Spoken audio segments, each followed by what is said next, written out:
Olá, pessoal, graça e paz, sejam todos bem-vindos a mais uma aula, a nossa aula sobre batalha espiritual, esse assunto que é tão controverso, mas também tão importante para o tempo que nós estamos vivendo. E hoje é a nossa penúltima aula, por isso eu quero te convidar a fazer parte de uma forma muito intensa, no momento que você puder assisti-la, que você preste atenção, porque você pode mudar realidades espirituais, territoriais, por intermédio dessa aula. Tá joia? Então vamos orar? Pai, na autoridade do nome de Jesus, nós queremos agradecer pela tua graça, pelo teu favor, por tudo que o Senhor derramou sobre nós durante todo esse dia que se passou. Livramentos, provisões, milagres, respostas, direcionamentos. Recebemos tantas coisas e como agradecer por tudo que o Senhor nos deu? É impossível. Mas o que podemos fazer nesse momento é declarar que estamos contentes com aquilo que recebemos e pedimos ao Espírito Santo que o Senhor nos ajude a continuar nesse processo de maturidade, nesse processo de discipulado que o Senhor tem nos submetido. Ajuda-nos, nós queremos ser cada vez mais eficientes naquilo que nos propomos a fazer, cada vez mais queremos ser intensos, porque o Senhor é a motivação. Nós não estamos fazendo apenas por causa de pessoas. O Senhor colocou pessoas porque o Senhor ama pessoas e nós somos uma extensão de quem o Senhor é. Mas a nossa principal motivação é agradar ao Senhor, cumprir o propósito e ser resposta do Senhor para a vida de uma geração. Obrigado por esse tempo, em nome de Jesus. Amém, pessoal? Então, nós vamos aí trabalhar o capítulo 5 da nossa apostila.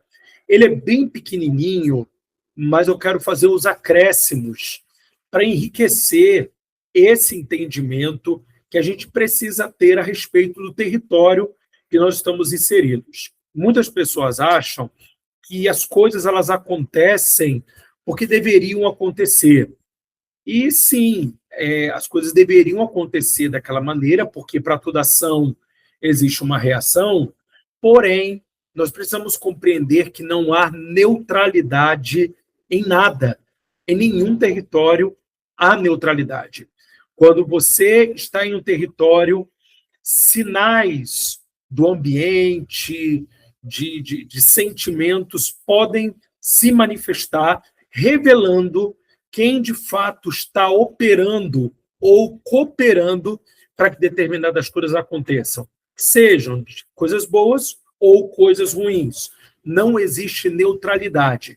Então, no lugar onde você mora, no lugar onde a sua igreja está localizada, aquele território tem uma ação espiritual que não pode ser ignorada.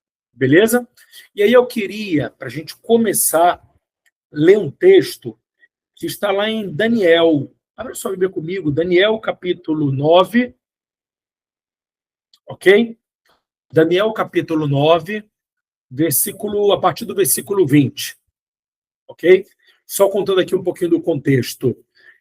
Daniel é levado da terra de Judá para a Babilônia, e ele passa ali muitos anos em exílio, e Deus libera uma profecia por intermédio do profeta Jeremias, dizendo que o exílio do povo de Israel em uma terra estrangeira seria de 70 anos.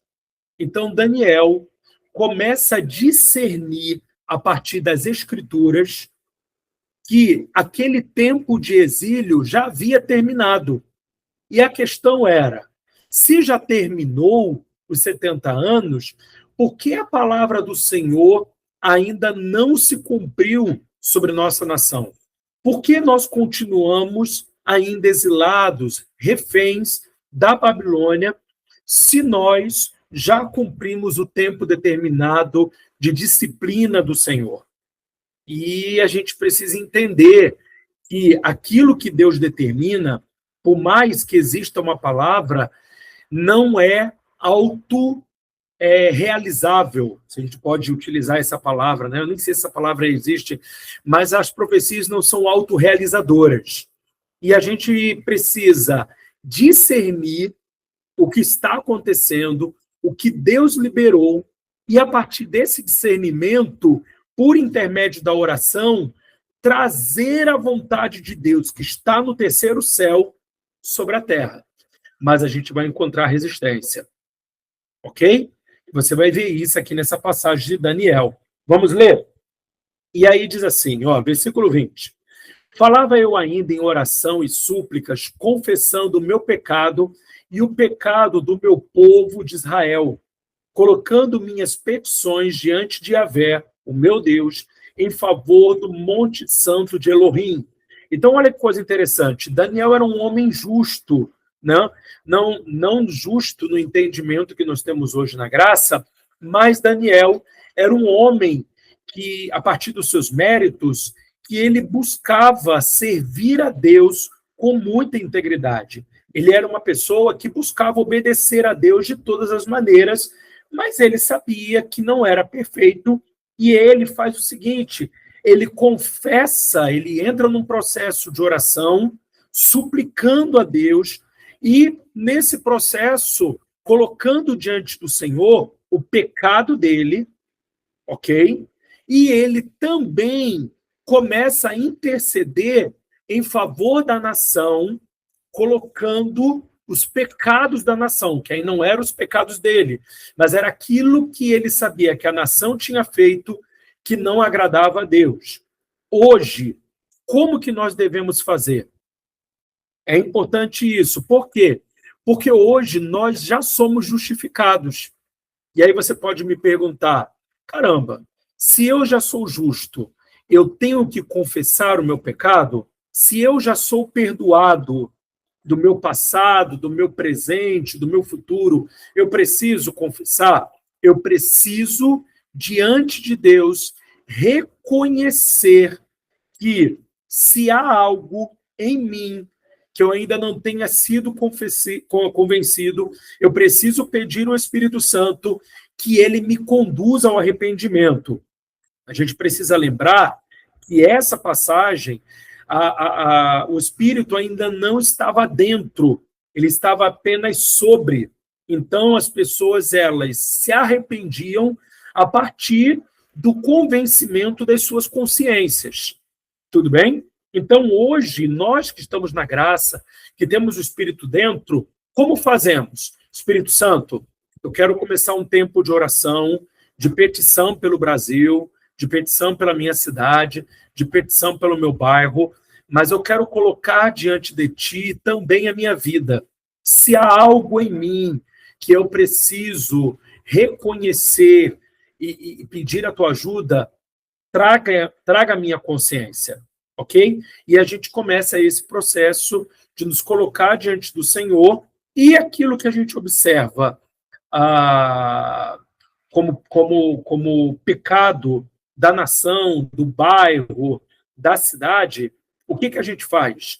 A gente diz, Senhor, como representante desse bairro, como representante dessa nação, como brasileiro, né? Como, e aí você, carioca, mageense, enfim, no lugar onde você mora, Senhor, eu me coloco como intercessor, clamando pelos pecados dessa cidade.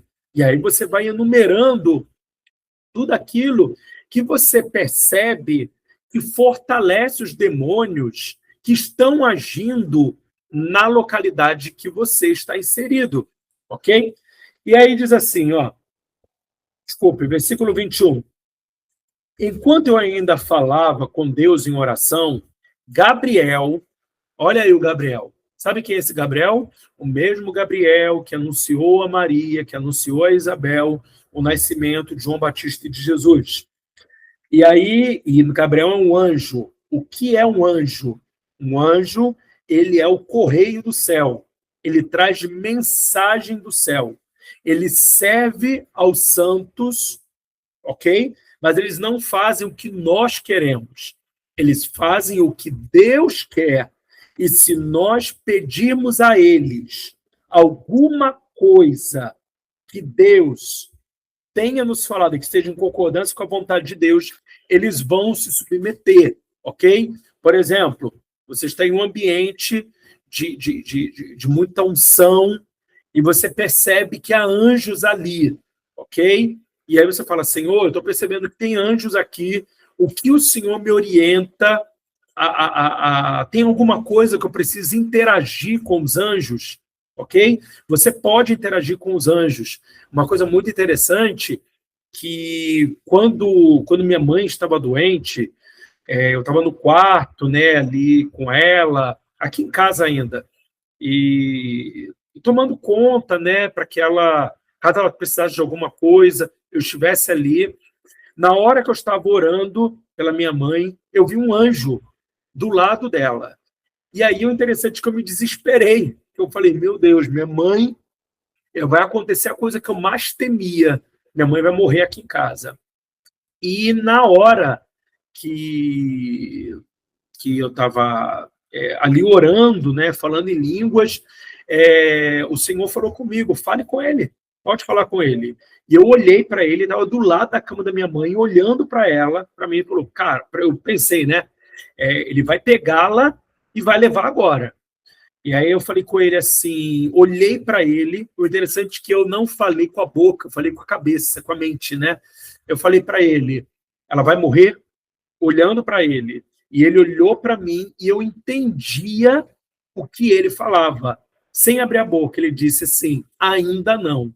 Naquele momento eu sabia que ele não ia levar a minha mãe, mas a minha mãe estava próxima de partir. No entanto, que, se não me falha a memória, eu acho que 2 dias depois a gente conseguiu levar minha mãe para o hospital e logo depois que ela entra lá no INCA, no outro dia, ela falece.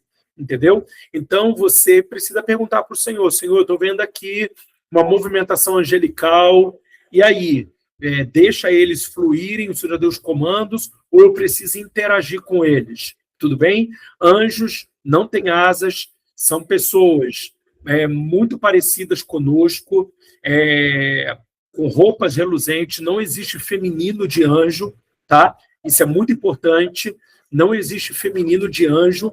Anjo não tem sexo, não tem gênero, anjo é um ser espiritual. Agora, é importante, pessoal, a gente entender o seguinte, anjo, querubim, serafim, arcanjo, são seres espirituais diferentes, tudo bem? São seres espirituais, né? Como também existem os 4 seres, mas eles não são a mesma coisa. Cada um deles tem uma função no reino espiritual. Vou citar aqui, a gente, como o assunto não é sobre seres espirituais, a gente vai trabalhar aqui conceitos básicos. Anjo não tem asas, são parecidos com seres humanos e eles são o correio do céu. Então, como essa passagem que a gente está lendo de Daniel 9, Gabriel, que é um anjo, é o anjo mais conhecido, né, tanto no Antigo Testamento e no Novo Testamento também. Gabriel ele vem trazer uma mensagem para Daniel, ele traz uma mensagem para Maria, ele traz uma mensagem para Zacarias, ok? Então, os anjos, eles são um correio. Os arcanjos, eles são seres espirituais. Não utiliza a palavra anjo, ok? Anjo quer dizer mensageiro, tudo bem? O arcanjo, eles são seres espirituais de guerra. O mais famoso deles é Miguel. E por que Miguel é o mais famoso? Exatamente porque o Miguel, que é um arcanjo, eles também são chamados de príncipes. E esses principados, esses príncipes, eles regem nações. Por que Miguel ele é tão conhecido? Porque ele é o principado de Deus, onde? Em Israel. Por isso que a gente vai ter essa manifestação de Miguel em tudo que seja concernente a Israel. Miguel não vai vir ao Brasil, não vai à Argentina. Existe um outro principado aqui no Brasil. Existe um outro arcanjo aqui no Brasil. Vai me perguntar o nome? Não sei, tá? Eu nunca busquei sobre isso. Mas existem príncipes específicos para nações. Então, eu falei do anjo, eu falei do arcanjo, serafim. Serafins, eles têm 6 asas, ok? 6 asas. 2 asas tapam o rosto, 2 asas cobrem o corpo e 2 asas fazem eles voar. Então, são serafins. O que eles fazem? Eles são seres espirituais de adoração, ok? Quando Isaías tem a visão dos serafins voando, eles estão no momento de adoração, adorando ao Senhor. Então, qual é o trabalho do serafim? Qual é o ofício do serafim? Adoração. Arcanjo, guerra. Anjo, correio. E o último, né? Porque aí tem outros que são seres viventes, mas eu vou me organizar para somente esses. E o último, que é o querubim. E o querubim, ele tem 2 asas, ok? Mas o que o querubim faz? Ele guarda a presença de Deus, ele guarda, é como se fosse a guarda de Deus, ok? Quando Adão e Eva foram expulsos do jardim, eu não sei se vocês vão lembrar disso, mas Deus coloca na entrada de cada entrada do jardim, ele coloca um serafim. Desculpe, errei, perdão, gente. Ele coloca um querubim, tudo bem? Então, o querubim é para guardar. Na Arca da Aliança, na tampa, no propiciatório, o lugar onde Deus falava era no meio dos 2 querubins. Então, as 2 asas estavam assim, estavam guardando a presença de Deus. No meio das 2 asas, a voz de Deus ecoava no propiciatório, que é o nome que se dá à tampa da Arca da Aliança. Tudo bem?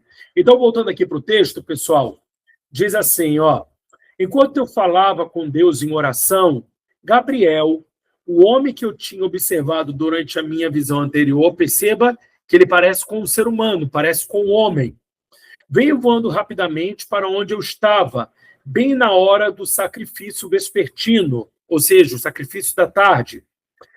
Versículo 22. Então ele me orientou dizendo, Daniel, eis que vim para transmitir-lhe percepção, sabedoria e conhecimento. Ou seja, ele estava trazendo informações do terceiro céu para Daniel.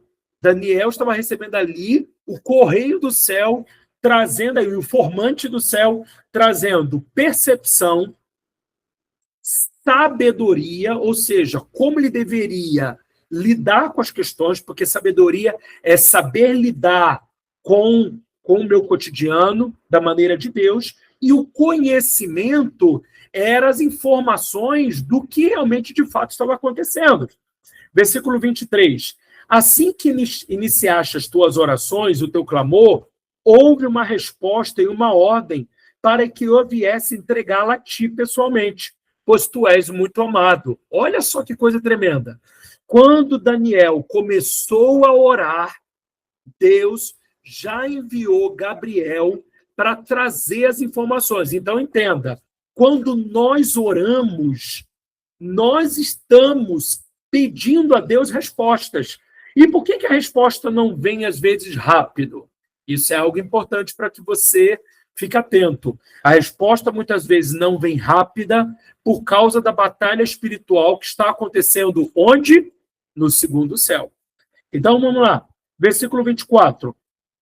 70 semanas estão determinadas para o teu povo e a santa cidade, a fim de fazer cessar toda transgressão, dar fim à prática do pecado, expiar a iniquidade e as culpas, implantar a justiça eterna, cumprir a visão e a profecia e ungir o lugar santíssimo, reconsagrando o templo. Assim, sabe e entende isto, desde quando partir o decreto real para restaurar e para reedificar Jerusalém, até que o ungido, o líder escolhido de Deus, venha, transcorrerão um tempo de 7 semanas e 72 semanas.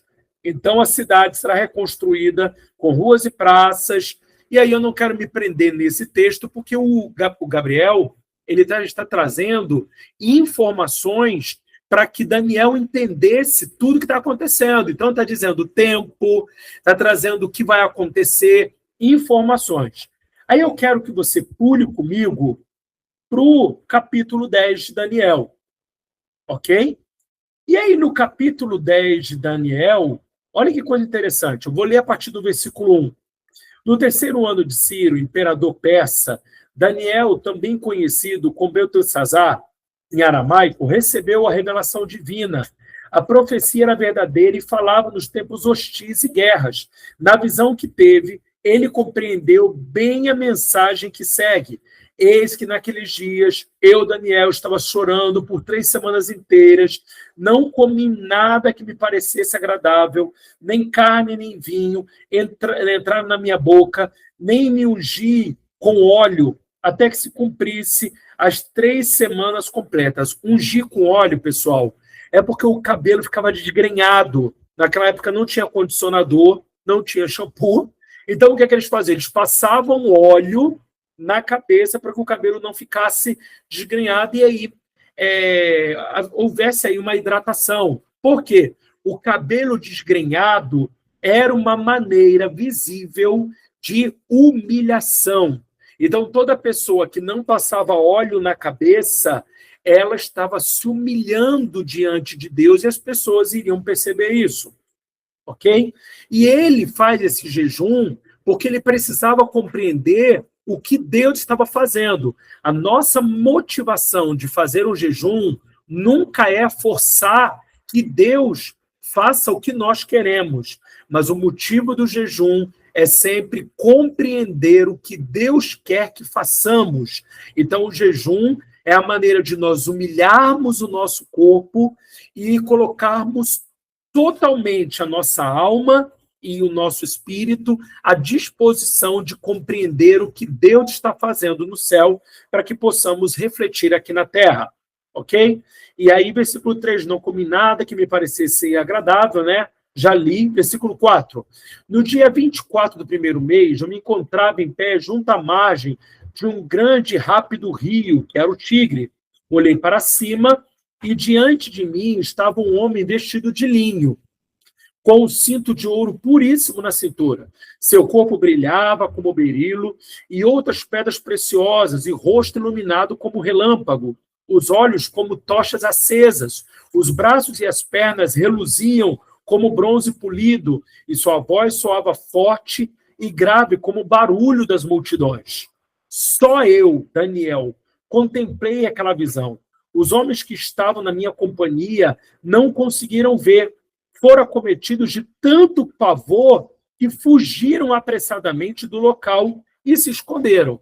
Então, gente, algo que é importante a gente entender é que no contexto de Daniel, todos que tinham uma visão de uma teofania, ou seja, uma manifestação espiritual da parte de Deus, essas pessoas pensavam, porque elas ficavam apavoradas, não era nem tanto pela aparência, mas se eu estou vendo a Deus, eu vou morrer. Então ninguém queria morrer, todo mundo fazia o quê? Metia o pé. Por quê? Porque o pecado traz uma consciência de indignidade. Por isso que na igreja cristã, durante muito tempo, as pessoas, quando iam orar, o que elas faziam? Elas baixavam a cabeça. Por que baixavam a cabeça? É um sinal de indignidade. O interessante é que todas as vezes que Jesus orava, ele levantava, ele olhava para o céu, ele levantava a cabeça. Olha só que coisa interessante. Então, a gente precisa compreender que olhar para baixo é um reconhecimento de que nós somos pecadores. E não somos mais. Ok? Hoje, nós, por causa de Jesus, por estarmos em Cristo, nós, como justiça de Deus, podemos olhar para cima, não por causa dos nossos méritos, mas por causa de Jesus. Ok? No versículo 8, diz assim, assim fui deixado a sós, admirando aquela grande visão, e me senti enfraquecido, trêmulo e muito pálido. Ele estava em jejum, pessoal. Ele estava enfraquecido, o corpo estava enfraquecido. E quase desfaleci por completo, ou seja, desmaiou. Então, eis que ouvi a voz, as palavras do anjo, e ouvindo o som do que dizia, perdi os sentidos. Ele cai, ok? Ele cai por uma questão espiritual, mas também porque o seu corpo estava muito enfraquecido por causa do jejum. Então, pessoal, aqui nós temos uma manifestação daquilo que é cair no espírito, ok? Olha o que ele diz aqui, perdi os sentidos, porque estava fraco? Beleza. Mas diz assim, entrei em um estado de êxtase. Então, ele não caiu simplesmente por fraqueza. Ele caiu também por causa de uma manifestação espiritual que o envolve. E a Bíblia diz assim, e caí de bruços com o rosto em terra. Ou seja, ele cai para frente. Em seguida, senti que a mão de alguém tocou em mim e me ajudou a levantar. Mas meus joelhos e mãos tremiam muito. E o anjo me disse, Daniel, tu és um homem muito amado. Prestai, pois, toda atenção à palavra que vou te comunicar e levanta-te, porquanto eu fui mandado a ti. Assim que ele me exortou, eu me coloquei em pé, ainda tremendo. E o anjo prosseguiu me exortando, não temas, caro Daniel, porque as tuas palavras foram ouvidas sim, desde o primeiro dia em que aplicaste humildemente. Lembra que não passar óleo no cabelo era um sinal de humilhação? Aí diz assim, que aplicaste humildemente o coração. Então, gente, não é só aparência. Também precisa ter um coração humilde. E humildade não é humilhação, pessoal. Não é você depreciar-se. Humilhação é você reconhecer que sem ele você nada pode fazer, ok? Então diz assim, em que aplicaste humildemente o teu coração a fim de buscar entendimento diante do teu Deus. Ou seja, Senhor, eu preciso de ti, eu preciso discernir o que está acontecendo. O meu território precisa de uma intervenção, mas eu não quero agir por necessidade. Eu não quero agir porque estou vendo as coisas acontecendo. Eu preciso agir com discernimento, entendendo o que o Senhor quer que eu faça. Por quê? Porque eu quero cooperar contigo. Eu quero que o Senhor faça e eu seja apenas uma manifestação aqui na terra do que o Senhor já está fazendo. Então, preste atenção nisso. Para conquistar um território, para fazer batalha em um território, você não se move por necessidade. Está tendo tráfico, está tendo exploração infantil, está tendo prostituição. Senhor, eu preciso fazer alguma coisa. Beleza. Só que você não faz movido pela necessidade. Senhor, eu estou vendo que coisas estão acontecendo aqui no bairro. Eu estou vendo que coisas estão acontecendo próximo à igreja. Eu estou vendo que coisas estão acontecendo na nação. Ok, mas o que o Senhor tem a me dizer sobre isso? O que o Senhor quer que eu faça? Por quê? Existe uma coisa hoje muito forte no meio evangélico, que é a chamada ato profético, ou atitudes proféticas. A gente precisa tomar cuidado com isso, porque existem atos proféticos que, na verdade, são atos patéticos. E por que são atos patéticos? Porque as pessoas se movem por necessidade, fazem proclamações, fazem declarações espirituais que não têm efeito nenhum. Por que não tem efeito nenhum? Às vezes, o caos faz parte da solução. Às vezes, o caos precisa vir para que a solução venha. Então, quando você vai batalhar espiritualmente pelo seu território, o que você precisa fazer? Tirar um tempo de oração, tirar um tempo de jejum e dizer: Senhor, eu estou aqui para te ouvir, porque eu quero entender o que eu posso ser como instrumento teu para mudar a realidade de um território, do meu trabalho, da minha escola, da minha igreja, do Brasil. O que o Senhor está fazendo no céu e que eu posso cooperar contigo? A gente precisa ter esse tempo. Não é só ver a necessidade, ficar indignado, ficar com raiva e falar: não, eu vou orar, Deus tem que me responder. Às vezes o caos faz parte da solução. Não esqueça disso. E aí diz assim, buscar entendimento diante do teu Deus, as tuas orações foram ouvidas e eu vim em resposta ao teu clamor. Olha só. Então ele ora, Deus manda o anjo para responder a oração, mas olha o que acontece. Mas o príncipe do reino da Pérsia me resistiu durante 21 dias. Pessoal, olha que loucura. Quem é esse príncipe? Lembra que eu expliquei para vocês que o arcanjo, ele é um príncipe? Ok? Então, o anjo não está falando de uma pessoa. Ele está falando de uma entidade espiritual das trevas, que também é um príncipe, mas que estava agindo sobre quem?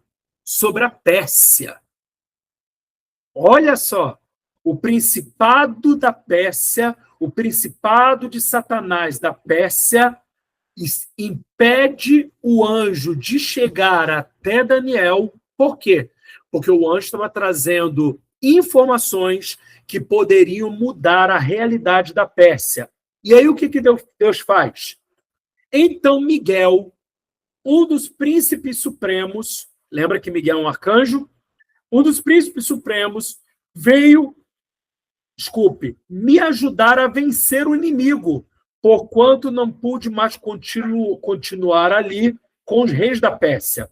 Assim, estou aqui para explicar-te o que acontecerá ao seu povo nos tempos futuros, pois a visão que tiveste se refere a dias ainda muito distantes. Vamos parar aqui rapidinho. Muitas vezes nós não estamos tendo resposta porque nós não estamos orando. Nós não estamos buscando entender, compreender o que Deus quer fazer naquela localidade, naquela realidade. E quando a gente busca, Deus responde. Mas o que eu preciso fazer? Eu preciso ter um coração humilde e eu preciso me colocar à disposição para ouvir, para discernir, para entender e não sair agindo porque eu sou filho de Deus. Não sair agindo porque tem uma necessidade. E aí diz assim, quando ele disse isso, prostrei-me rosto em terra e fiquei mudo. Então alguém parecido com um ser humano tocou meus lábios e eu abri a boca e comecei a falar. Eu disse àquele que estava em pé diante de mim: ó Senhor, estou aflito demais em virtude de tudo quanto vi acontecer. Estou a ponto de perder os sentidos por causa da visão que tive. Como posso eu, teu servo, conversar contigo, ó meu Senhor? Então, quando acontece uma teofania, uma manifestação espiritual, eles colocam o Senhor com S minúsculo, tá? Porque não se trata de Deus. Muitas teofanias do Antigo Testamento são manifestações do próprio Jesus. Aquele anjo que lutou com Jacó, o quarto homem da fornalha, ok? Então, ali todos aqueles, hoje, a partir de estudos, percebe-se que foi o próprio Jesus que estava ali, ok? E aí diz assim, ó, minhas forças se desvaneceram e mal consigo respirar. O ser que se assemelhava a um homem tocou em mim outra vez imediatamente e me senti fortalecido. Então ele me dirigiu a palavra, não temas, Deus te ama, ó filho do homem. Pai será contigo, ser forte e tem bom ânimo. E quando ele falou comigo, recobri as forças e respondi, ó meu Senhor, fala comigo, porquanto tu já me fortaleceste, me sinto bem. Ao que ele acrescentou, sabes porque eu vim a ti? Contudo, agora terei que retornar para seguir pelejando contra o príncipe da Pérsia. Todavia, logo que eu sair, o príncipe da Grécia virá. Olha só, o império das trevas manda reforço.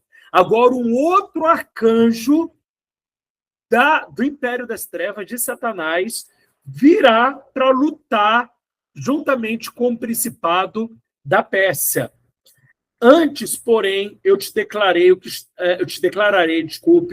que está escrito no livro da verdade. E nessa batalha ninguém me ajuda contra eles, senão Miguel, o príncipe celeste de Israel. Ok? Então você vê que cada um deles tem um trabalho, tem um serviço a executar. Beleza? Então a gente já entendeu aqui que existe uma batalha espiritual quando eu começo a orar, quando eu peço a Deus a respeito de território, de um lugar, ok? Na empresa que você trabalha, na escola, todos esses lugares sempre terão ações demoníacas e nós, como filhos de Deus, como representantes do reino, como embaixadores, precisamos perguntar para Deus o que ele quer fazer naquele lugar e podemos colaborar com aquilo que Deus está fazendo. Abra comigo a sua Bíblia em Marcos capítulo 5. Marcos capítulo 5, versículo 1. E olha a coisa que também é interessante. Ok? Diz assim, ó. E assim atravessaram o mar e foram para a região dos Gerazenos ou Gadarenos. Logo que Jesus desceu do barco, veio dos sepulcros, caminhando ao seu encontro, um homem possuído por um espírito imundo. Quem era aquele homem? Perceba isso. Eu vou ensinar algo para vocês agora que muita gente às vezes não entende. Satanás não tem poder sobre a terra se ele não usar um ser humano. Todo lugar que está acontecendo algo ruim, pecado se espalhando, sempre Satanás levanta um ser humano. Por quê? Porque Satanás segue leis espirituais que foram estabelecidas por Deus. Que lei é essa? Salmo de número 115, verso 16. Os céus pertencem ao Senhor, mas a terra ele deu aos filhos de Adão ou aos filhos do homem. Então, ele deu autoridade para o ser humano. O ser humano caído, ainda que esteja na sua condição caída, ele ainda tem autorização para exercer autoridade sobre a terra. Imagine nós que já fomos restaurados, estamos em Cristo Jesus. A gente precisa entender isso. Qualquer pessoa tem autoridade sobre a terra? Tem. E por isso os demônios utilizam as pessoas. Mas nós que estamos em Cristo, além da autoridade que recebemos por legado da parte de Deus, nós temos ainda a autoridade de Jesus. Por isso que lá em Mateus capítulo 28, se eu não me engano, verso 18, diz, e Jesus disse, toda autoridade me foi dada nos céus e na terra. Ou seja, a autoridade que Satanás tinha tomado lá no Éden, Jesus recobra de volta. E ele dá essa autoridade para quem? Para a igreja. Nos fazendo um com ele, uma unidade com ele, e nós agora, como unidade, temos autoridade para estabelecer a vontade de Deus. Mas relembrando, estabelecer a vontade de Deus, tem que perguntar para Deus o que deve ser feito. Se você fizer da maneira que você quer, Deus não vai testificar com frutos aquilo que você está declarando. E a gente precisa também entender que para tudo existe um tempo. Percebam que quando Deus dá uma palavra para Daniel, aquela palavra ela não ia se concretizar no outro dia. Ok? Ela seria para tempos ainda distantes, mas Daniel estava recebendo para registrar e deixar como legado para as próximas gerações. Versículo 2. Logo que Jesus desceu do barco, veio dos sepulcros caminhando ao seu encontro. Quem é esse homem? Esse homem nós chamamos de valente. É um ser humano usado por um demônio para estabelecer o propósito de Satanás sobre a terra. Ok? O poder de Satanás sobre a terra, ele é limitado. Se Satanás quer estabelecer algo, o que ele vai fazer? Ele vai fazer uma aliança com o ser humano, para que esse ser humano possa ser a ponte dele no mundo espiritual com as pessoas aqui na Terra. Por isso que se fazem trabalhos nos centros, e sempre utiliza o quê? Uma pessoa. Você já percebeu que um espírito maligno, ele nunca incorpora em um animal? Você já viu um cachorro, uma galinha incorporado? Por que demônios não incorporam se eles precisam de corpos para incorporar? Exatamente porque eles conhecem princípios espirituais. E o princípio espiritual é: Deus deu autoridade da terra para os seres humanos. E o ser humano caído, mesmo caído, ainda detém algum nível de autoridade. Ok? E aí diz assim, caminhando ao seu encontro, um homem possuído por um espírito imundo. Esse homem vivia em meio aos sepulcros e não havia quem conseguisse dominá-lo, nem mesmo concorrentes. Muitas vezes já haviam acorrentado seus pés e mãos, mas ele arrebentava os grilhões e estraçalhava as algemas e correntes. Olha só o poder desse demônio. Ninguém tinha força para detê-lo. E noite e dia, sem repouso, perambulava por entre os sepulcros e pelas colinas, gritando e cortando-se com lascas de rocha. Olha o que esses demônios faziam com aquele homem.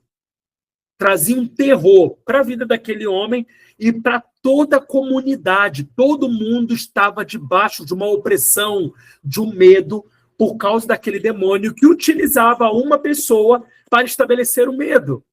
Quando nós temos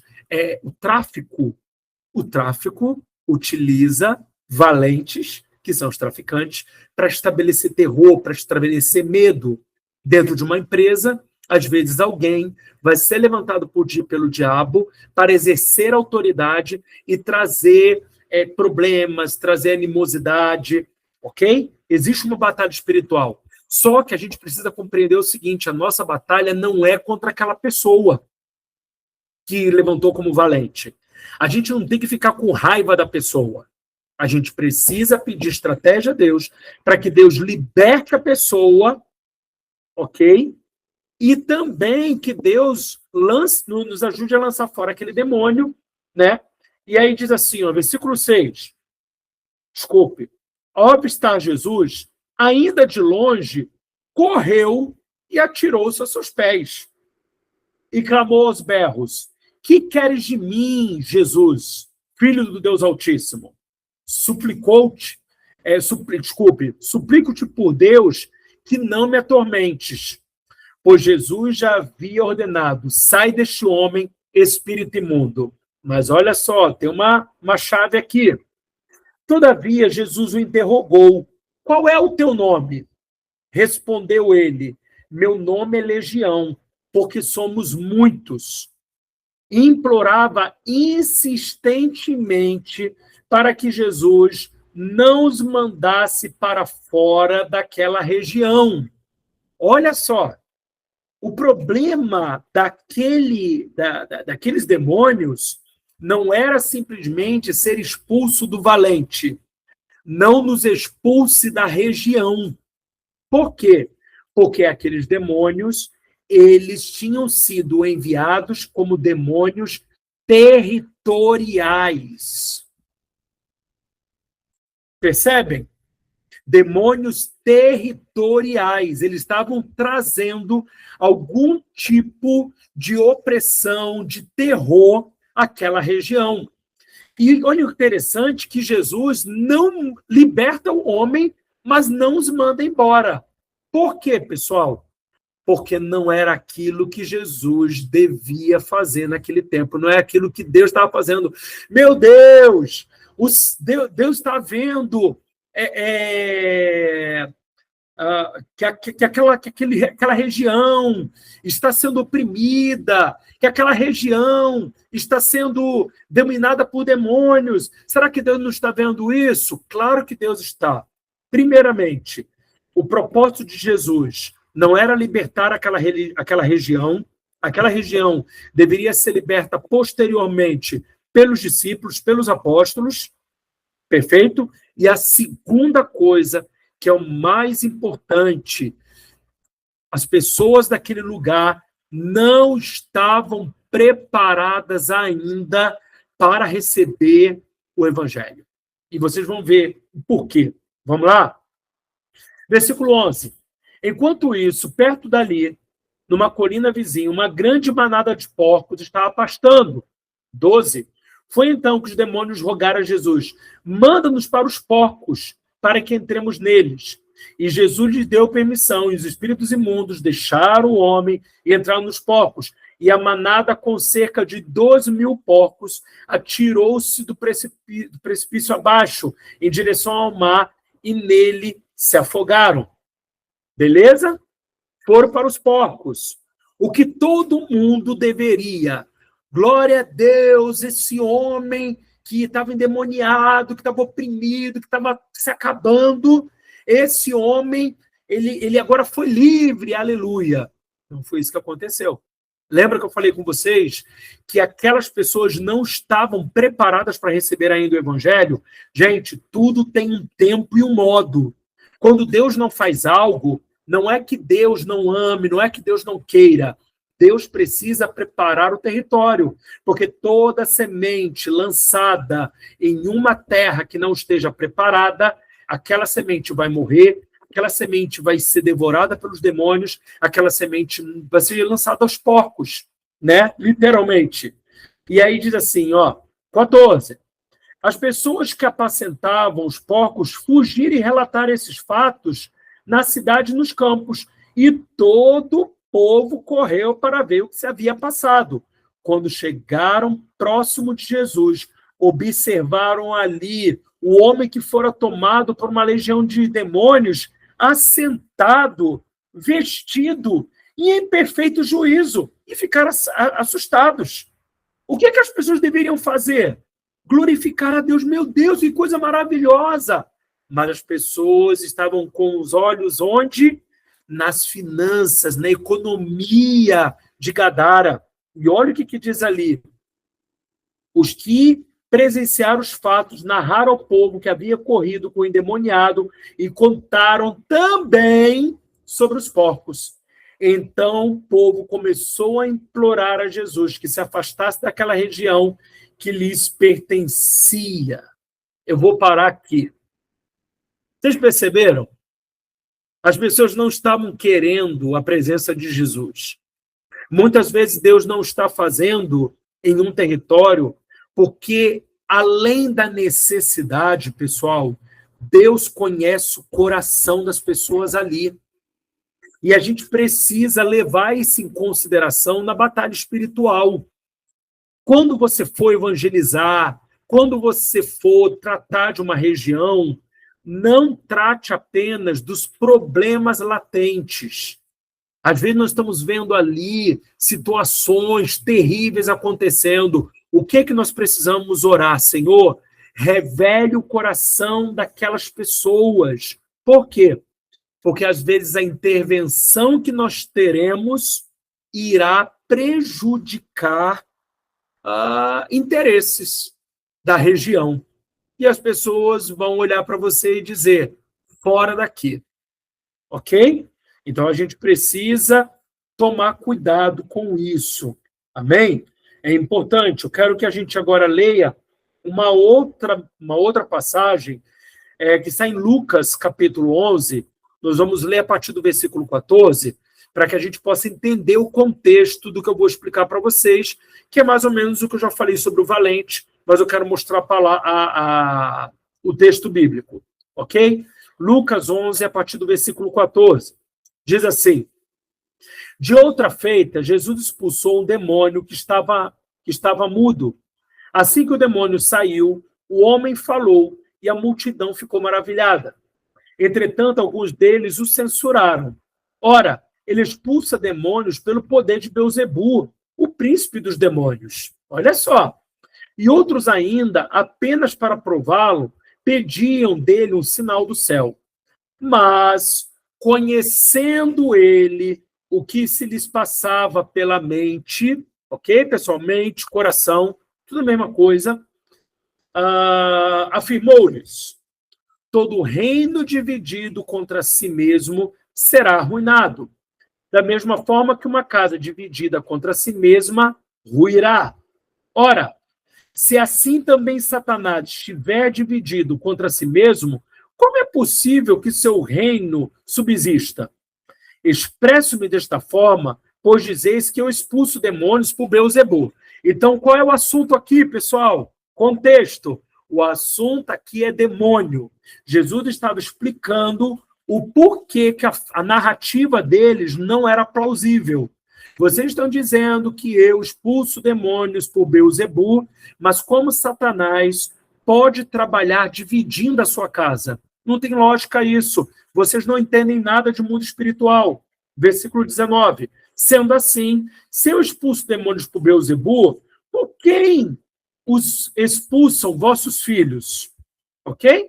Se vocês estão me criticando, dizendo que eu expulso, naquela época existiam chamados os judeus exorcistas. Eu não sei se vocês lembram lá de Atos, daqueles sete judeus exorcistas que tentaram expulsar um demônio de um rapaz, e o demônio deu uma coça neles. Naquela época, pessoal, tinha muita gente que trabalhava com exorcismo, ok? No meio do judaísmo. A gente precisa entender que no meio do judaísmo existiam também as denominações: fariseus, saduceus, essênios, zelotes. O que eram isso? Eram denominações, né? Ou como é chamado na época, facções dentro do judaísmo. Então, o judaísmo não era um conjunto de pessoas que acreditavam da mesma maneira. Não.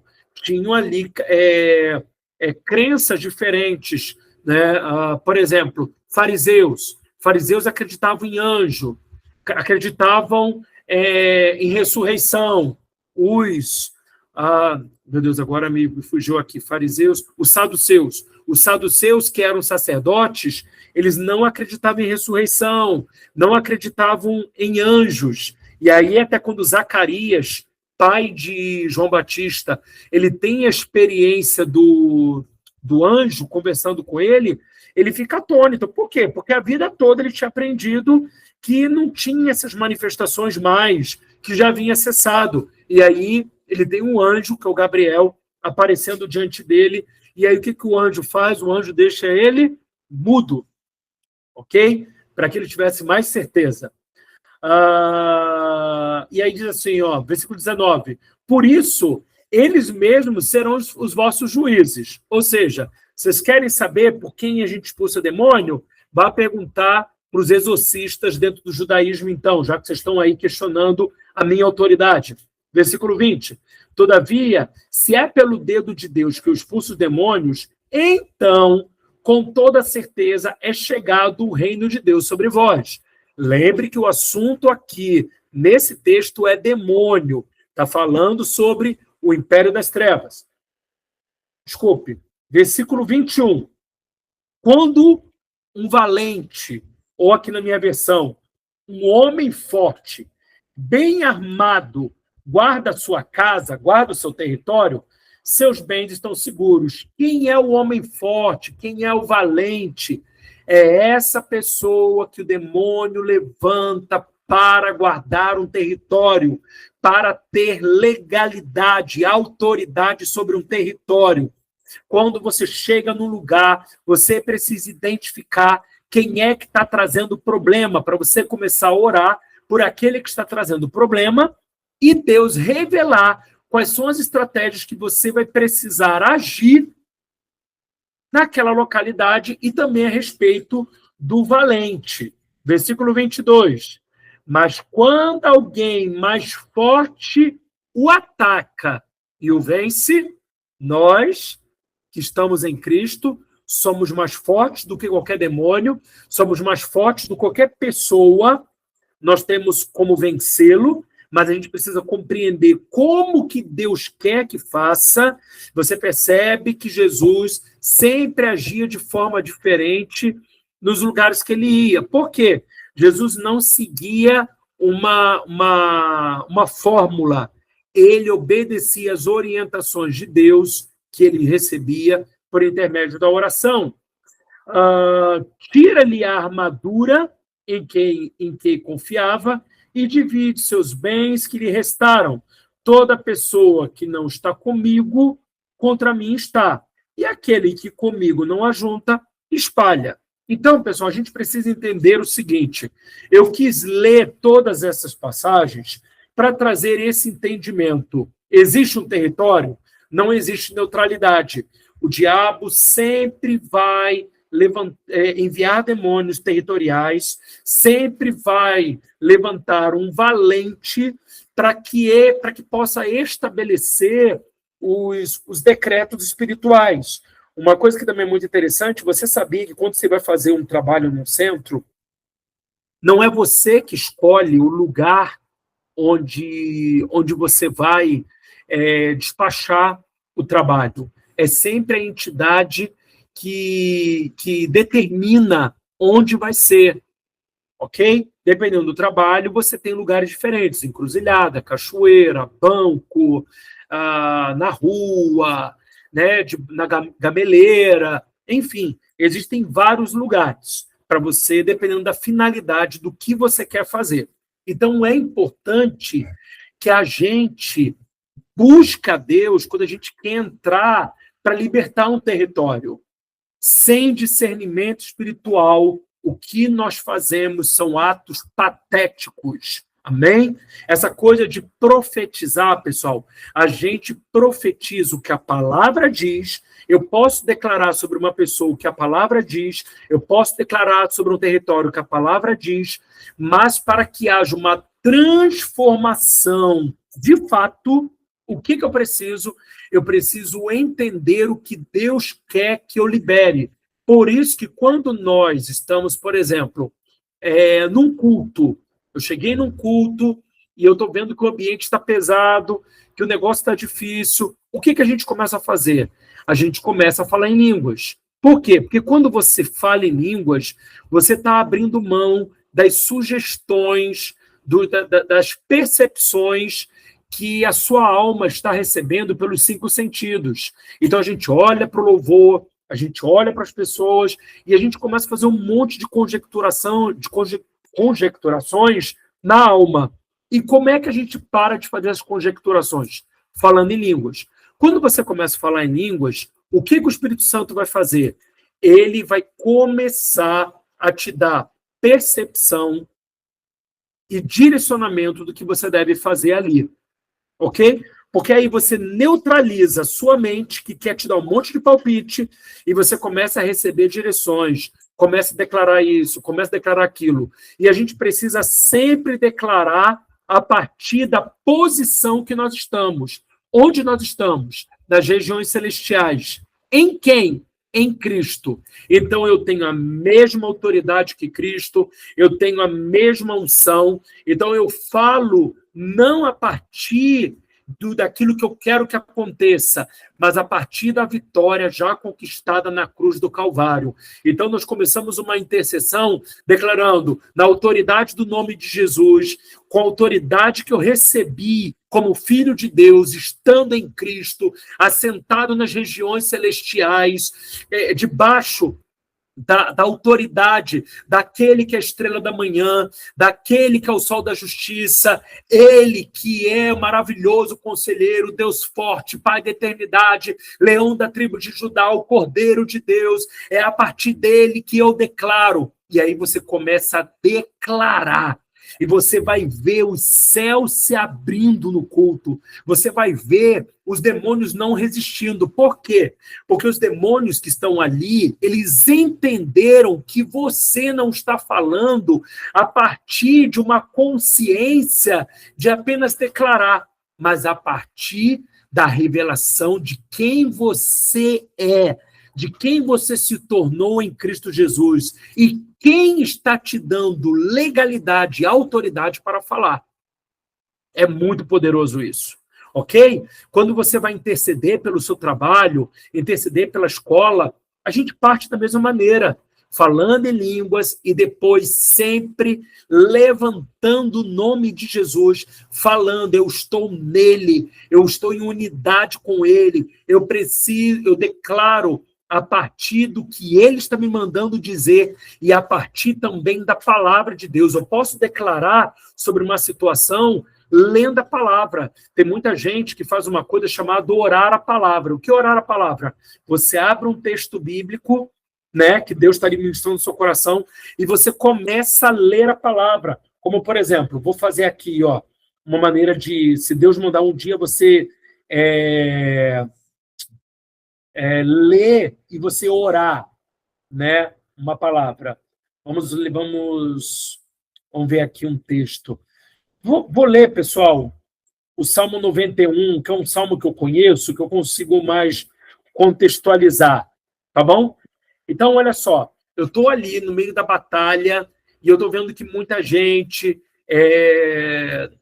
existem demônios que estão agindo, trazendo insegurança, medo, está trazendo, como é que eu vou dizer? Está trazendo fragilidade àquelas pessoas. Eu quero ali declarar, Senhor, me dá uma palavra. Eu leio o Salmo 91, e aí eu digo assim, pessoal, vamos agora ler a palavra de Deus, declarando que você está em Cristo, que Ele é o vencedor, e Ele também te fez vencedor porque você está nele. Todas as vezes que você for orar, você precisa declarar para as pessoas quem elas são. Porque tem muita gente que não sabe, tem muita gente que é ignorante. Então, quando eu começo a declarar e eu começo a afirmar quem nós nos tornamos por causa de Jesus, a oração toma uma outra dimensão. Então, eu vou fazer aqui como se eu estivesse nesse culto e eu começo a orar, declarando a palavra para que as pessoas tomem posse, as pessoas possam ser ministradas pela profecia que é a palavra de Deus. Eu posso profetizar porque Deus está me mandando e eu posso declarar também a palavra porque o Senhor está me orientando a isso, né? E eu vou dizer, eu que estou em Cristo, que sou lavado e remido pelo seu sangue, justo pelos méritos de Jesus, eu declaro a palavra de Deus, eu que vivo na habitação do Altíssimo e descanso à sombra do Todo-Poderoso, eu desfruto sempre da sua proteção, da autoridade do nome de Jesus. Você desfruta da proteção, em nome de Jesus, sobre o meu Deus eu declaro. Ele é o meu refúgio, minha fortaleza, o meu Deus, em quem deposito toda a minha confiança. Ele me livra do laço do inimigo ardiloso e da praga mortal. Ele me cobre com suas plumas e debaixo das suas poderosas asas me refugia. Sua fidelidade é escudo e armadura. Não temo o terror que campeia na calada da noite, tampouco a seta que procura seu alvo durante o dia. Eu não temo a peste que se move sorrateira nas trevas, nem o demônio que devasta ao meio-dia. Ainda que caiam 1000 ao meu lado e 10.000 à minha direita, eu não serei atingido. Com os meus olhos perceberei e contemplarei a retribuição destinada a todos os demônios que tentam, aqui está dizendo ímpios, mas eu falo a todos os demônios, porque eu entendo que a minha batalha não é contra pessoas. Eu entendo que a minha batalha é contra os demônios. Então, eu falo com eles. Eu preciso libertar pessoas. Lembra disso. Ainda que você tenha alguém complicado, a sua batalha não é contra aquela pessoa, mas é contra o demônio que está agindo naquela pessoa. Ah, mas se a pessoa não quiser se arrepender, ela vai provar do que o demônio está provando, mas você ama pessoas, você não luta contra elas. Ok?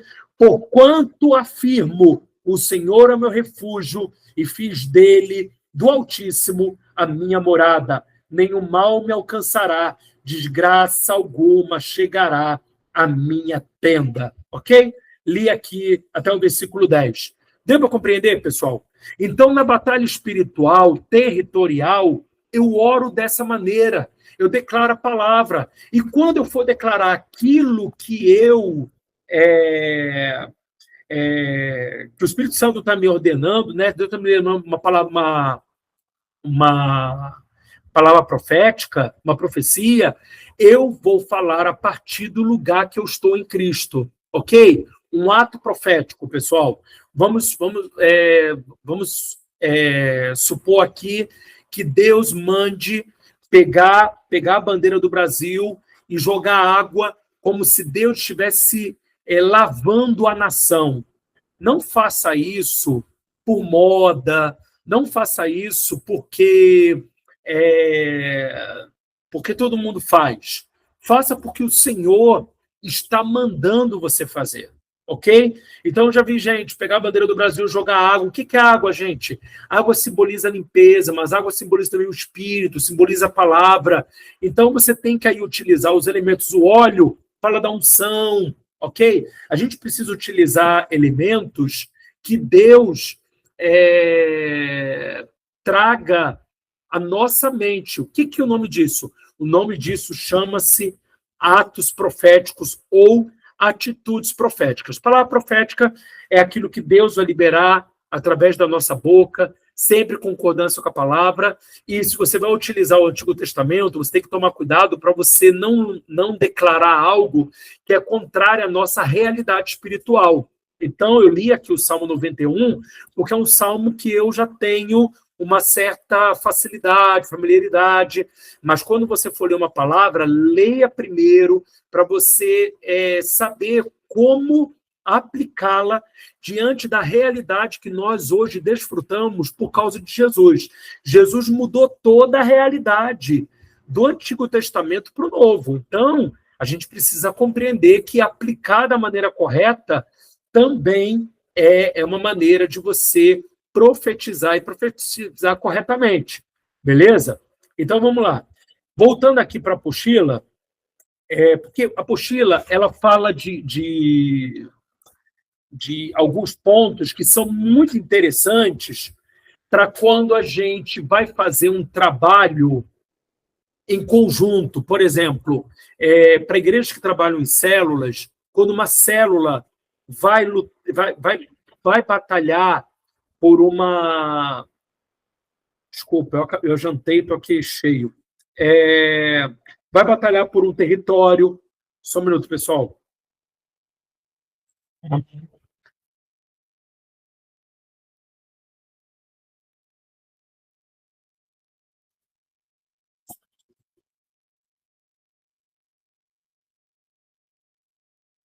Opa, vamos lá? Então, quando uma célula ou um grupo de pessoas está orando por uma localidade, o que a gente faz? A gente precisa seguir alguns passos. Quais são, pessoal? O primeiro aqui é unidade. Unidade com o quê? Nós não devemos entrar numa batalha espiritual com o nosso coração mal resolvido. Ou seja, eu estou ali com algumas pessoas, mas eu tenho questões mal resolvidas em relação a elas. O que a gente precisa compreender quando a gente é maduro? Tudo que está mal resolvido, a gente precisa tentar resolver. Mas depende do outro. Isso é verdade. Mas tudo que vier às tuas mãos, faça conforme as tuas forças. Então, por exemplo, tem uma pessoa que ela faz algo que me incomoda. Não guarda isso no coração. Conversa com ela, mas sempre converse com essa pessoa, não tentando estar certo, mas tentando ganhar o coração dessa pessoa. Se essa pessoa não aceitar, se essa pessoa não quiser, aí não tem como. Mas a gente precisa tentar.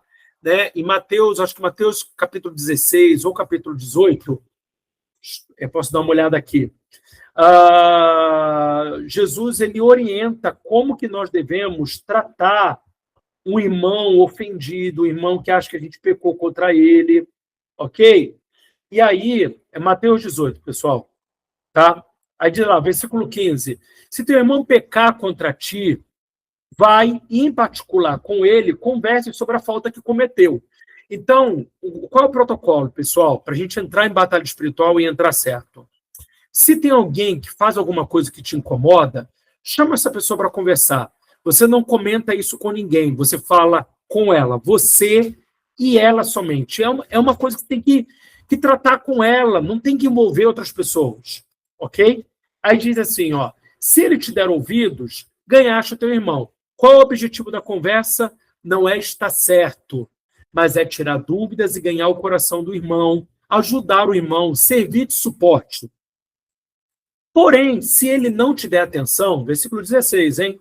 Leva contigo mais uma ou duas testemunhas, para que pelo depoimento de duas ou três testemunhas, qualquer acusação seja confirmada. Então, se eu não conseguir ir conversando com ele, eu vou chamar pessoas que não sejam fofoqueiras, pessoas que sejam conciliadoras. Vou chamar para quê, pessoal?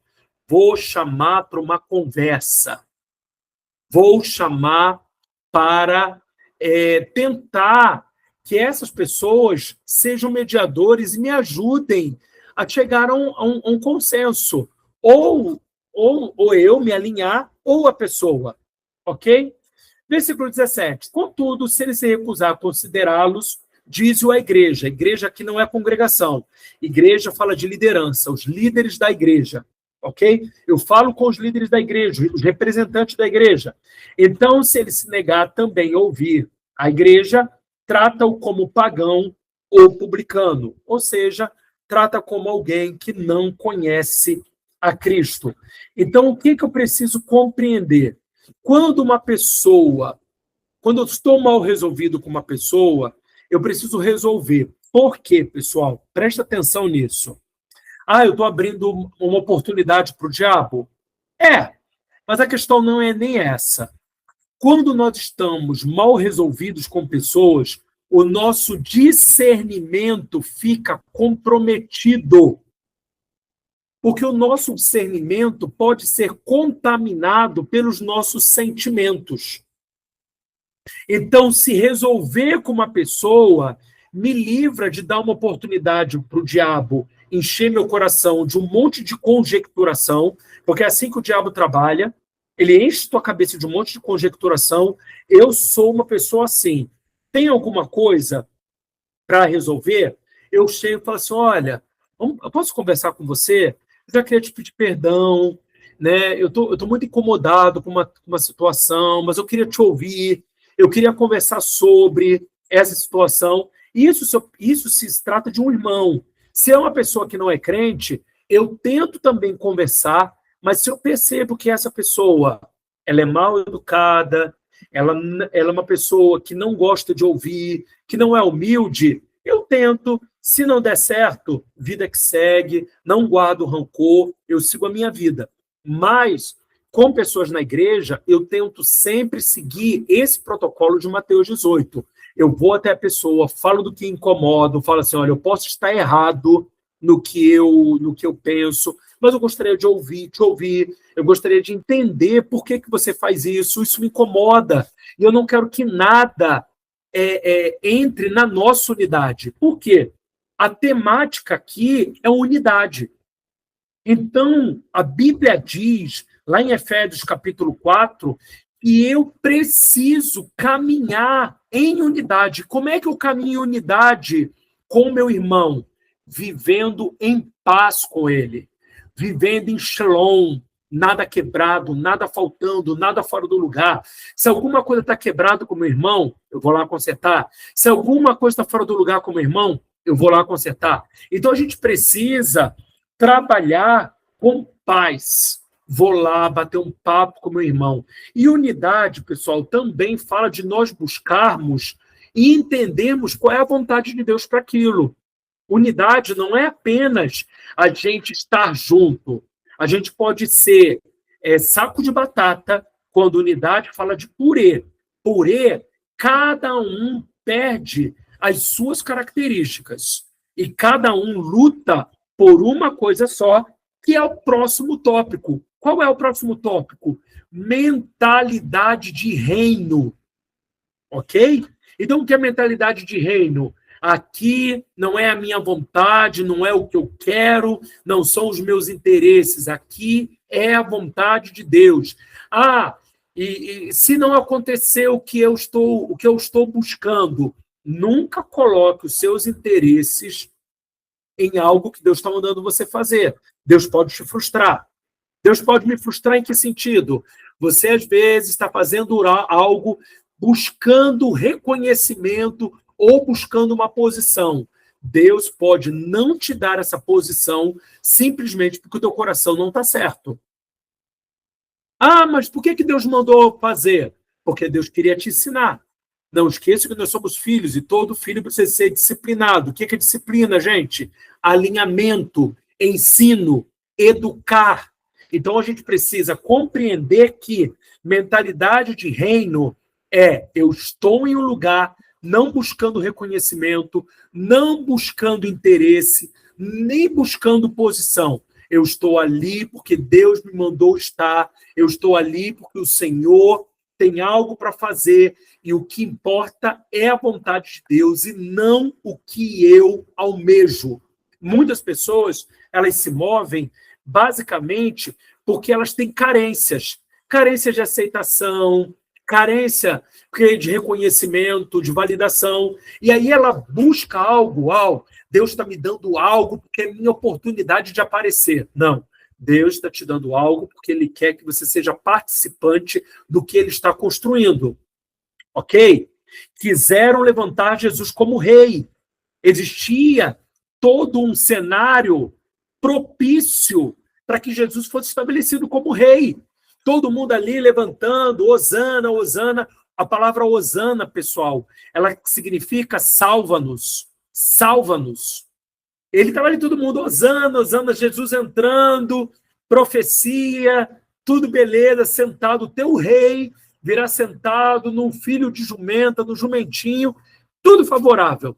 Mas Jesus tinha ouvido do Pai, você não vai ser rei em Israel, você vai ser rei em toda a terra.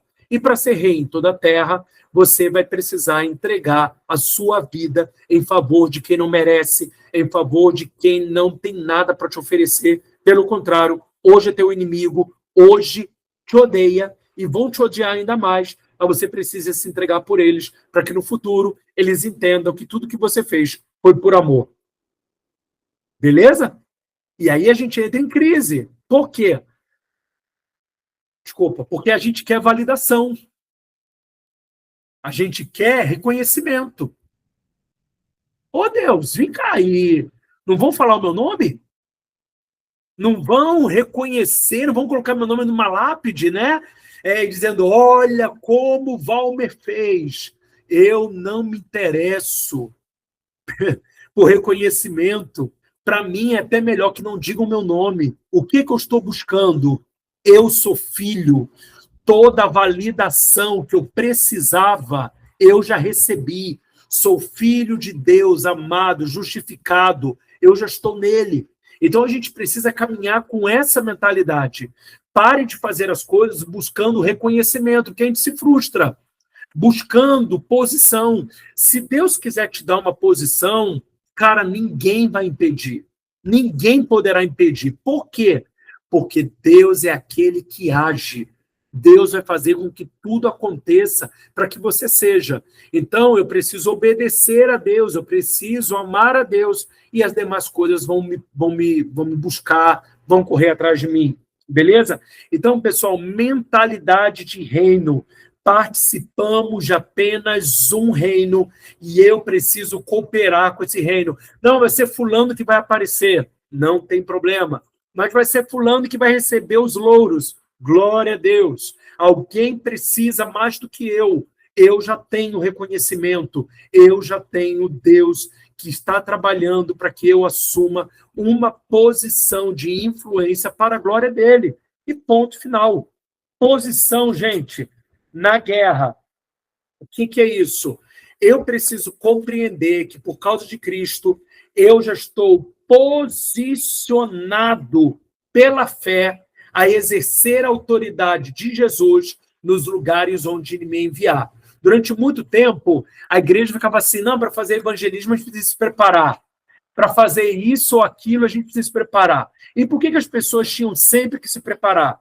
Exatamente porque as pessoas elas não sabiam quem elas eram. Então, realmente, elas estavam totalmente despreparadas para exercerem aquela posição na batalha espiritual. Mas quando você sabe quem você é, quando a igreja... E aí, gente, é muito importante você participar de uma igreja onde tem essa estrutura de ensino, onde as pessoas elas sejam capacitadas a entender quem elas se tornaram em Cristo Jesus.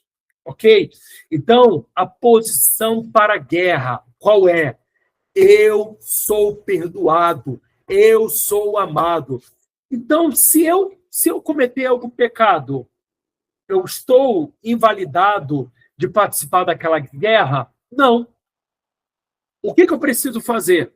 Você errou, vá para o Espírito Santo, me ajude, me conduza ao arrependimento, me faça mudar a minha mentalidade para que mude também o meu comportamento a respeito desse pecado, ok? Por quê, pessoal? Porque não é o que você faz, mas é quem ele é. Você tem na autoridade dele, você não tem na sua autoridade. Ok? Todos nós, por nós mesmos, seríamos totalmente incapazes e inapropriados para exercer a autoridade. Mas nós vamos na autoridade dele. Então, quando eu faço algo, eu não estou aqui, presta atenção nisso, eu não estou aqui incentivando a você a viver uma vida de pecado.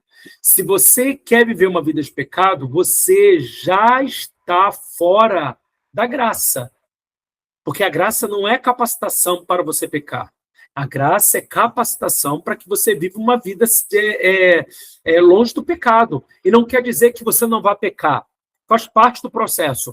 Mas viver continuamente cometendo o mesmo pecado, isso precisa ser tratado diante de Deus. E você precisa pedir ajuda de pessoas. Ok? Por quê? Porque há questões emocionais que ainda te prendem nessa questão de pecado. Às vezes, uma questão de carência. Ok? Eu não estou aqui, gente, psicologizando o pecado. Mas eu quero dizer também que aquilo que a gente faz, muitas vezes, está sendo fortalecido e a nossa perseverança está sendo minada por causa de questões emocionais. Questões emocionais influenciam. E Deus pode curar uma questão emocional. O que a gente não pode é descaracterizar e nem desmerecer essas influências. Mas eu também não posso apenas achar que são problemas emocionais. Precisa ter um posicionamento dessa pessoa na identidade, na palavra, espiritualmente. Ok, você sofreu isso, você viveu aquilo, mas você precisa se posicionar agora, você é amado, você é filho de Deus, você não é mais aquela pessoa. Fazer também ela entender a palavra, o que a palavra diz a respeito disso, ok? E aí, entendendo aqui também, por último, né, os comandos do Espírito. Deus mandou fazer? Façamos. Deus não mandou fazer? Não vamos fazer. Ah, mas tem uma necessidade. Deus não mandou fazer. Uma coisa interessante, eu sempre chamo a atenção do pessoal, quando Jesus ia curar, tinha lugares que ele curava todo mundo. Tinha lugares que ele curava uma pessoa só. Será que naquele lugar que ele curou uma pessoa só havia aquela pessoa? Com certeza não. Haviam outras, mas Jesus recebeu um comando. Então, quando você vai fazer algo por um território, nós precisamos entender que nem sempre vai ser algo imediato. Às vezes é uma construção. Você precisa derrubar parede por parede para que tudo venha abaixo. E aí é ouvir o Espírito Santo. Nessa aula, pessoal, de batalha espiritual a nível territorial, nós utilizamos a nossa autoridade, o entendimento de quem somos, a armadura de Deus, que nós explicamos ontem, nós utilizamos a autoridade de Jesus, utilizamos o nosso relacionamento com o Espírito, utilizamos princípios de unidade, de mentalidade de reino, curamos, lidamos com as nossas questões emocionais, para quê? Para que a nossa expressão da pessoa de Cristo seja o mais plena possível, seja o mais poderoso possível. Por quê, pessoal? Você não está representando você mesmo. Você está representando Cristo. Quando a gente faz um trabalho com igrejas por um território, a gente sempre precisa convidar as igrejas. Então, para convidar a igreja, a gente precisa orar, tá? Porque muitas igrejas têm mentalidade que a gente chama de mentalidade de império. Eles estão cuidando do seu curralzinho, estão cuidando do seu aprisco. Mentalidade de reino é: vamos lutar pelo território para que todos possam desfrutar do favor dessa batalha. Então, a gente trabalha. Só que, muitas vezes, os líderes eles não se abrem para isso. Eles não querem se abrir. E aí, o que a gente faz? A gente trabalha com a igreja sozinho, mas sempre buscando parcerias espirituais. É sempre importante a gente buscar outros líderes, outras igrejas, para que entrem nesse entendimento, para que mergulhem conosco e a gente possa caminhar em direção àquilo que o Senhor tem para fazer naquele território. Amém? Então, é muito importante que esses princípios eles sejam valorizados, executados, para que a gente possa ter êxito quando formos batalhar por um território. Amém? Um território, pessoal, não se conquista de uma hora para outra. Eu vou contar aqui uma experiência para vocês, né? Talvez alguns já tenham me ouvido falar sobre, mas eu vou contar aqui para aqueles que ainda não sabem. Uma vez, nós fizemos uma marcha, né? Marcha para Cristo. A marcha para Jesus, como ela é patenteada, você não pode usar em qualquer evento, você tem que pedir liberação. Então, fizemos marcha para Cristo. E aí era aqui em Bangu, né?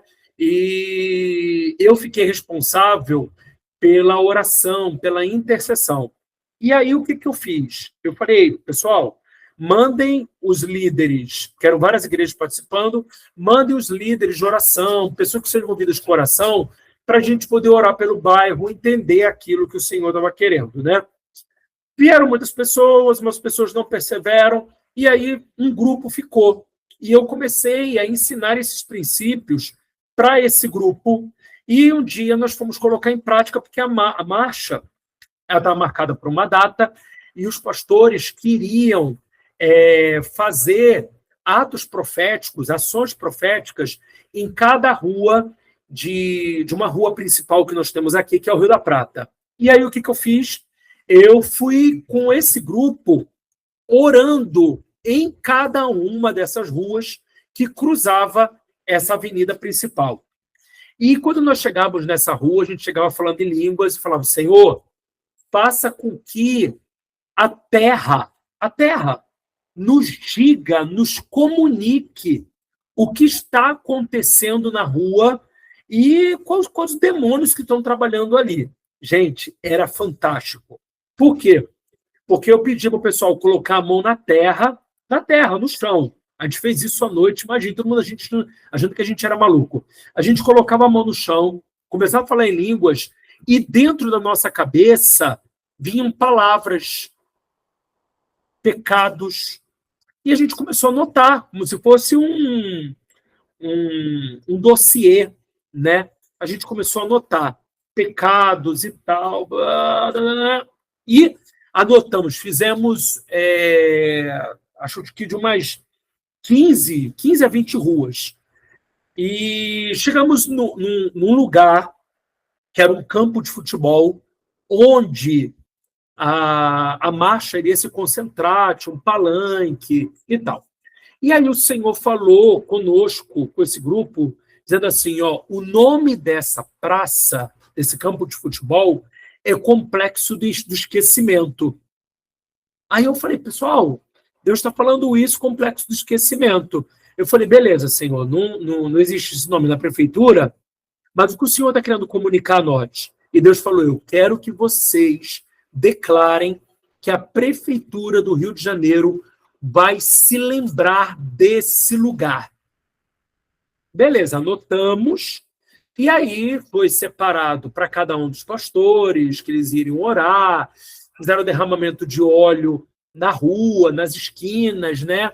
E nós viemos orando em cada uma das ruas e finalizamos nesse campo de futebol, que tinha um palanque armado, que nós armamos, chamado Complexo do Esquecimento, e nós declaramos nesse lugar que a prefeitura iria ter um olhar diferente para esse complexo, para esse lugar, porque, na verdade, eram 2 campos, né, que não tinha nada, e oramos pelas ruas. 2 coisas, para mim, foram muito marcantes nessa marcha. Uma dessas ruas, o Senhor falou assim, aqui tem jogo escondido, aqui tem mamon. Declare a descoberta desses jogos e declare a queda de mamon nessa rua. Ouvimos, anotamos, e quando o pastor que ficou responsável foi orar, ele falou, nós, como igreja, declaramos a queda de mamon, todo jogo que está escondido, papapá e tal. Oramos. No Complexo do Esquecimento, declaramos a falência desse lugar ser chamado espiritualmente de Complexo do Esquecimento. Declaramos que a prefeitura vai ter um olhar diferente para esse lugar e tal. Gente, isso olha como é poderosa a oração. O que aconteceu? Aquela rua que nós oramos, nós não sabíamos, mas ali tinha uma casa alugada e a Polícia Federal, 2 semanas depois, bateu, e ali era uma casa onde se montava máquina de caça-níquel. A Polícia Federal bateu e levou tudo. E aí, caça-níquel tem a ver com Mamon. Mamon, o deus do dinheiro.